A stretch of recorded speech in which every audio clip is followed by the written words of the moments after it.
Hello everyone, this is Dr. Jyotili Gulwani with your statistics subject. Now, today our new topic is combined mean. This question is being asked for the 2 marks. Let us see the formula of combined mean, that is x bar 1 2 equals to n1 into x1 plus n2 into X bar 2 up to infinite numbers. जितने भी numbers दिए हैं वहाँ तक आपको multiplication करना है. Multiplication of n and that is your observation and x bar that is your mean.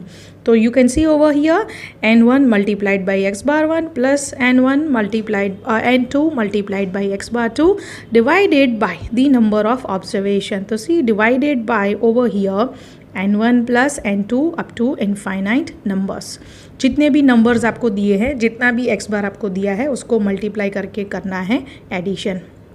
Take for example here n1, n2 and n3 is given, that is 60, 30 and 30. In the same way in the question it is given x bar 1, x bar 2 and x bar 3, 30, 40 and 50. Let us put this value into formulae. So see, you can see over here 60 multiplied by 30, then 30 multiplied by 40 and 30 multiplied by 50. Here multiplications are done. Divided by here n1 plus n2 plus n3. So see, you can see over here in division. Then all the multiplications are done and 1800, 1200 and 1500 values are received, as well as 60 plus 30 equals to 120. Just simplify all these things. So 1800 plus 1200 plus 1500 equals to 4500 divided by 120. So simply our answer for x bar 1 2 3. Now x bar 1 2 3 is written over here. Why? Because 3 values are given to us. That's why I put it over here x bar 1, x bar 2, x bar 3. तो जितनी भी values आपको दिया है उतना आपको x बार place करना है. 4 वैल्यू दी है तो हम लिखेंगे x bar 1 2 3 4. If 2 values are given तो हम लिखेंगे x बार 1 2. जितनी वैल्यू लिखी है उतना होगा your combination. In the same way you can see different questions over here. Combined mean, that is where n and x bar will be given to you. Only you have to do the multiplications of n1 with the x bar 1, n2 with x bar 2, n3 with x bar 3 and divided with the n number of the question. ये सारे question पूछे जाते हैं वो 2 marks. In the same way, geometric mean and harmonic mean. Geometric mean formula you can see here into square root x1 multiplied by x2 up to infinite numbers.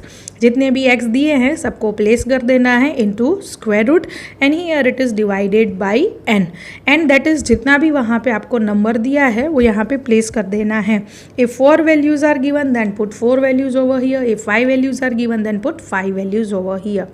That is your geometric mean, again for 2 marks. Harmonic mean, that is n divided by sigma 1 divided by x. Sigma that is your total. Total किसका करना है 1 divided by value of x. So let us see the example of geometric mean and harmonic mean. So see, you can see over here, find the geometric mean of the observations 3, 7, 9 and 3 by 7.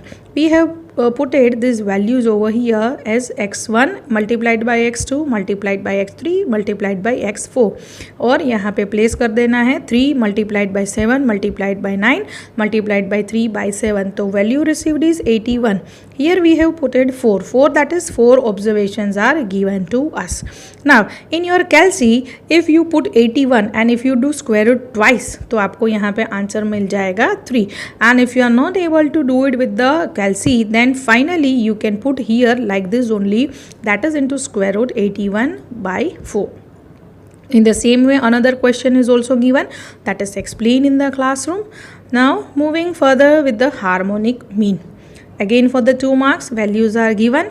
Find out harmonic mean of the values 2, 3, 4, 5. So see, 4 observations are given. So according to formula, number 4 is put here and it's summation of sigma 1 divided by x. मतलब जितनी भी x की value है 1 divided by that values of x and total of that values. So see, here we have put down the values 1 divided by 2, 1 divided by 3, 1 divided by 4, 1 divided by 5. इसको simplify करेंगे तो answers मिले 0.5, 0.33, 0.25, 0.2. Now do the total of these values. तो you can see over here 4 divided by 1.28.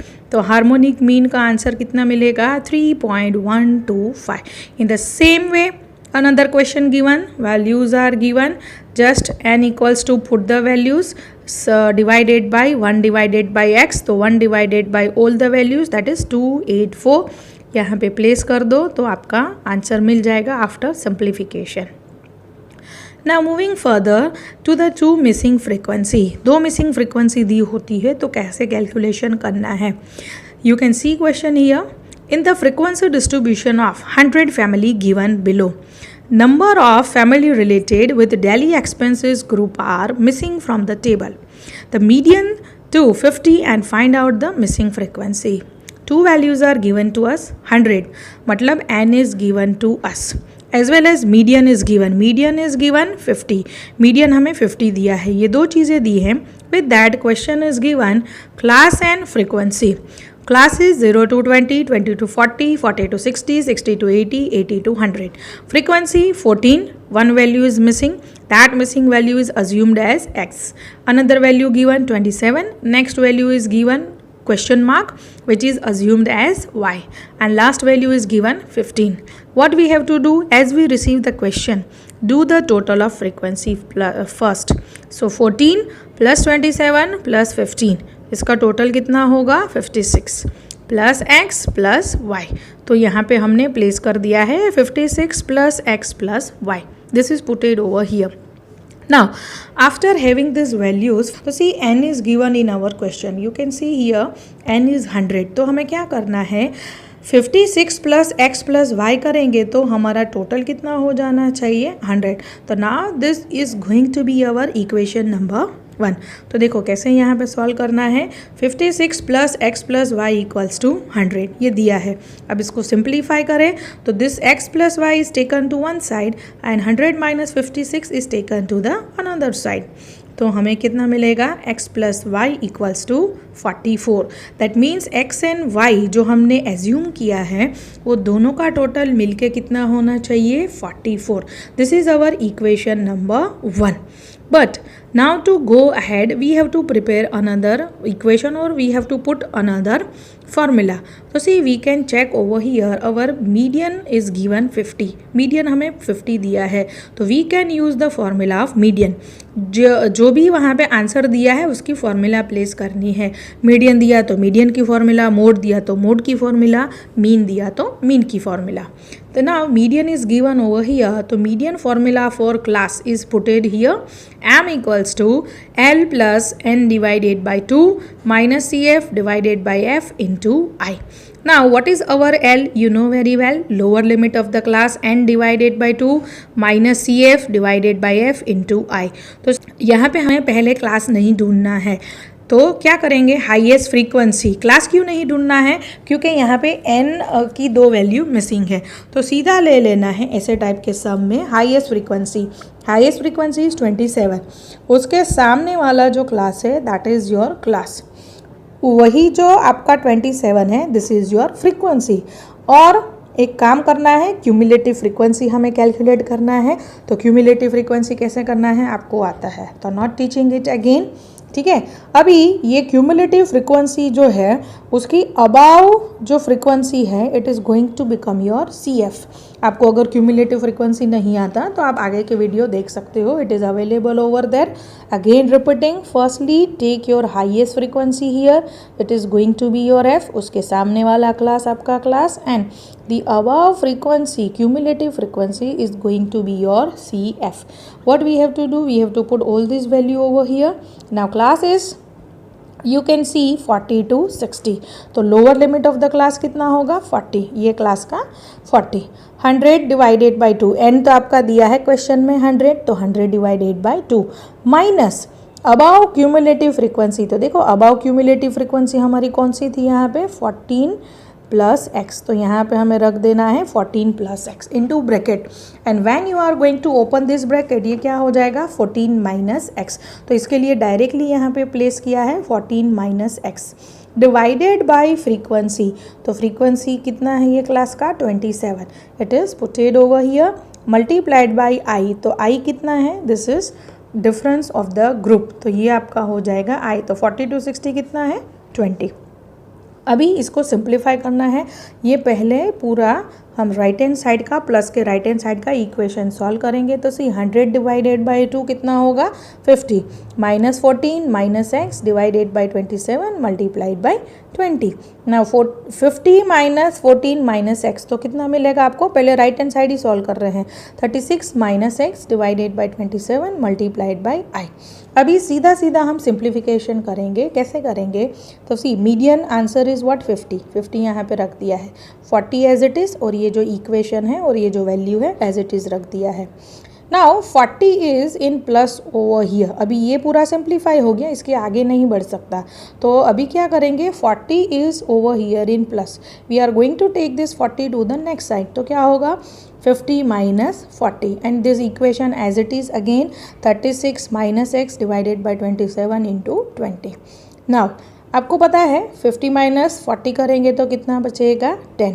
अभी ये 27 यहाँ पे division में है, नेक्स्ट साइड लेके जाए तो multiplication, and 20 is in multiplication, next side लेके जाए तो इनटू डिवीजन।